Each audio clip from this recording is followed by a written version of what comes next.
કેમ છો વિદ્યાર્થી મિત્રો? બધા સકુશળ હશો. ધોરણ 11 કોમર્સ નામાના મૂળ તત્વો વિષયની અંદર આજના વિડીયોમાં આપણે તમામ પ્રકારના વ્યવહારો સમાવિષ્ટ હોય તેવો આપણે એક ઉદાહરણનો દાખલો સમજવો છે. આ ઉદાહરણનો દાખલો સમજતા પહેલા દરેક વિદ્યાર્થીઓ પોતે પોતાના ચોપડાની અંદર એક નમૂનો તૈયાર કરી રાખો.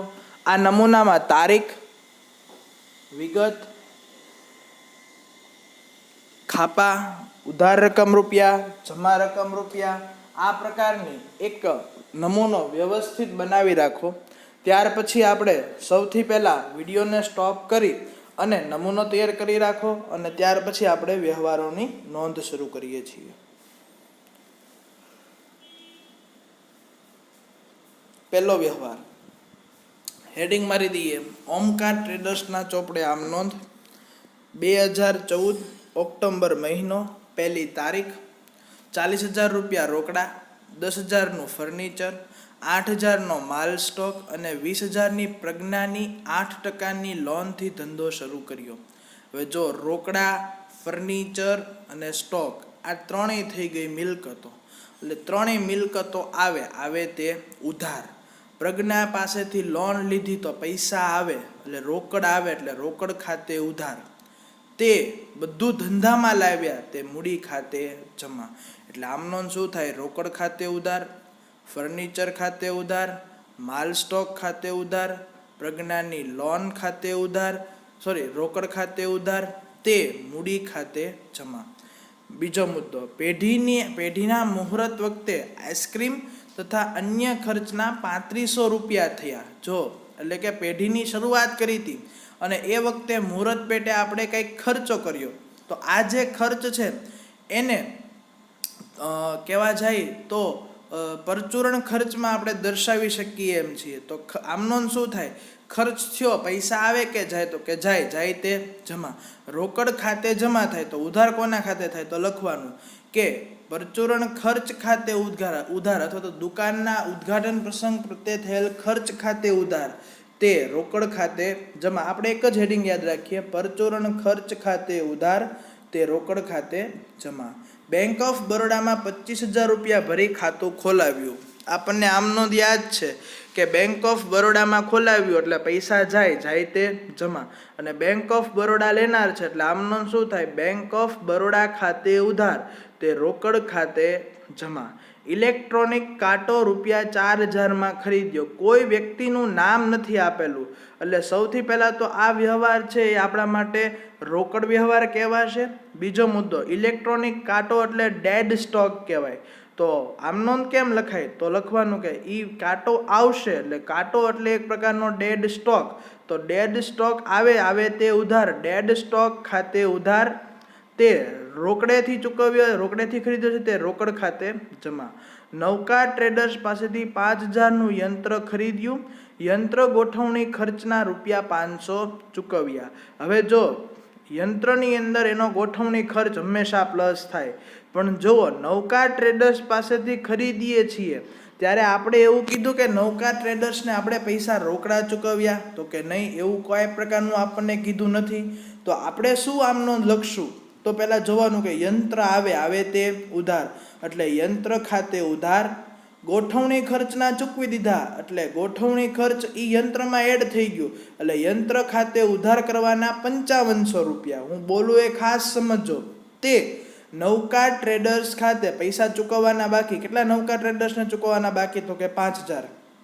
તે 5,000 રૂપિયા નવકાર ટ્રેડર્સ ખાતે જમા કરવાના, તે રોકડ ખાતે. કારણ કે ગોઠવણી ખર્ચના તો આપણે રોકડા ચૂકવી દીધા એટલે એ રકમ લખાશે રોકડ ખાતે, તે રોકડ ખાતે 500 રૂપિયા. શિવમ ટ્રેડર્સમાંથી એટલે જો એ 5 તારીખની આમનો સંપૂર્ણપણે શું વિદ્યાર્થી મિત્રો થશે? હું બોલું છું. યંત્ર ખાતે ઉધાર 5,500 રૂપિયા, તે નવકાર ટ્રેડર્સ ખાતે 5,000 રૂપિયા, તે રોકડ ખાતે 500 રૂપિયા. શિવમ ટ્રેડર્સમાંથી 10,000નો માલ 10% વેપારી વટાવે ખરીદ્યો. લારી ભાડાના રૂપિયા 50 રોકડા ચૂકવ્યા. હવે સમજો, ખરીદ્યો એટલે ખરીદ ખાતે ઉધાર. બીજી વસ્તુ, રકમ હમણાં નહીં લખવાની કારણ કે 10,000ના 10% કરો ને એટલે કેલ્ક્યુલેટરમાં ગણતરી કરવાની. 10,000 ગુણ્યા 10 અને ટકાની નિશાની એટલે 1,000 રૂપિયા આવે. અગાઉ મેં તમને વ્યવહારોમાં સમજાવ્યું હતું કે 10,000 રૂપિયાનો માલ હોય તો એમાંથી વેપારી વટાવ બાદ થઈ જાય તો 10,000 માંથી 1,000 રૂપિયા વેપારી વટાવ તમે કેલ્ક્યુલેટરમાં ગણતરી કરીને બાદ કરો તો વધે 9,000 રૂપિયા. તો ખરીદ ખાતે ઉધાર 9,000 રૂપિયા. લારી ભાડું એક પ્રકારનો ખર્ચ છે, એ લારી ભાડા ખાતે ઉધાર 50 રૂપિયા. તે શિવમ ટ્રેડર્સ ખાતે જમા 9,000 રૂપિયા. શિવમ ટ્રેડર્સ નામ એટલા માટે વપરાણું છે કે ઉધાર વ્યવહાર છે, એટલા માટે શિવમ ટ્રેડર્સ ખાતે જમા 9,000 રૂપિયા. જેટલી ખરીદી એટલા જ શિવમ ટ્રેડર્સ ખાતે જમા કર્યા. તે રોકડા લારી ભાડાના ચૂકવ્યા, એટલે રોકડ જાય તે જમા. તે રોકડ ખાતે જમા 50 રૂપિયા. તો આ રીતે આમ નોંધ ફરીવાર બોલું છું. ખરીદ ખાતે ઉધાર 9,000 રૂપિયા, લારી ભાડા ખાતે ઉધાર 50 રૂપિયા, તે શિવમ ટ્રેડર્સ ખાતે જમા 9,000 રૂપિયા, તે લારી ભાડા તે રોકડ ખાતે જમા 50 રૂપિયા. ઘર ભાડું 7,000 રોકડેથી ચૂકવ્યું. જિંદગીના વીમા પ્રીમિયમના 1,200 ચેકથી ભર્યા. આ એક જ વ્યવહારની અંદર બે અલગ અલગ પ્રકારના બનાવો આપ્યા છે. તો પહેલાં તો બંને બનાવો અલગ પાડી દઈએ. પહેલો બનાવ લખીએ આપણે, ઘર ભાડું 7,000 રૂપિયા રોકડેથી ચૂકવ્યું. તો જો આ વ્યવહાર જે છે એની અંદર આપણે આમ નોંધ કેમ કરશું? તો જો ઘર ભાડું એટલે પોતાનો અંગત ખર્ચ થયો. અંગત ખર્ચો એટલે એને કહેવાય ઉપાડ. તો આમ નોંધ શું થાય? ઉપાડ ખાતે ઉધાર, તે રોકડ જાય તે જમા. તે રોકડ ખાતે જમા 7,000 ઉધાર, 7,000 જમા. ખાસ સમજો વિદ્યાર્થી મિત્રો. બીજી આમ નોંધ ફરીવાર બોલું, ઉપાડ ખાતે ઉધાર, તે રોકડ ખાતે જમા. જિંદગીનો વીમા પ્રીમિયમ 1,200 ચેકથી ભર્યું. આ પણ ઉપાડ થયો. તો ઉપાડ ખાતે ઉધાર, તે બેંક ખાતે જમા. 1,200 ઉધાર, 1,200 જમા.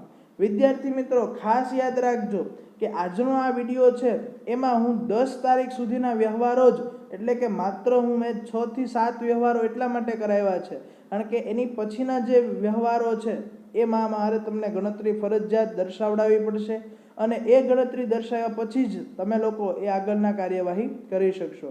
એટલે 12, 15 અને 18 આ 3 જે વ્યવહારો છે એ વ્યવહારોની જગ્યા તમારે છોડી દેવાની રહેશે અને એ વ્યવહારો હું તમને નેક્સ્ટ વિડીયોની અંદર સમજાવવાનો પૂરતો પ્રયત્ન કરીશ.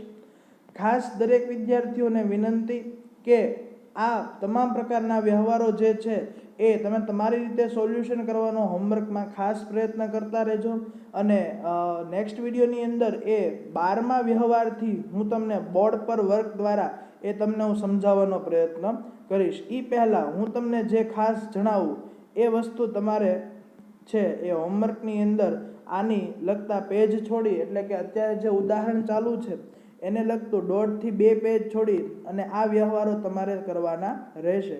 કયા વ્યવહારો એ જણાવી દઉં છું કે દાખલા નંબર 13 મૌલિક શા વાળો જે છે એમાં પહેલો 1 થી 4 નંબર સુધીના વ્યવહારો તમારે તમારી રીતે લખવાના, આમ નોંધ કરવાની રહેશે અને જો ન સમજાય તો મને કોલ દ્વારા તમે પૂછી શકો છો.